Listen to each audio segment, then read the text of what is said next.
ஓம் ஆதிநாராயணன் பாதியே போற்றி.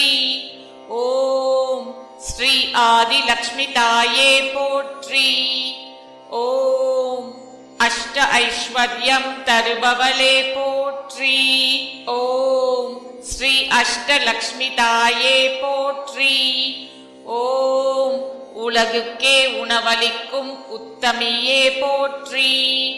ஓம் ஸ்ரீ அன்னலக்ஷ்மி தாயே போற்றி. ஓம் அனைத்து பிணிக்கும் மாமருந்தே போற்றி. ஓம் ஸ்ரீ ஆரோக்கிய லக்ஷ்மி தாயே போற்றி. ஓம் பார்க்கடலில் உதித்த பத்தினியே போற்றி. ஓம் ஸ்ரீ அமிர்த லக்ஷ்மி தாயே போற்றி. ஓம் ஆனந்த வாழ்வளிக்கும்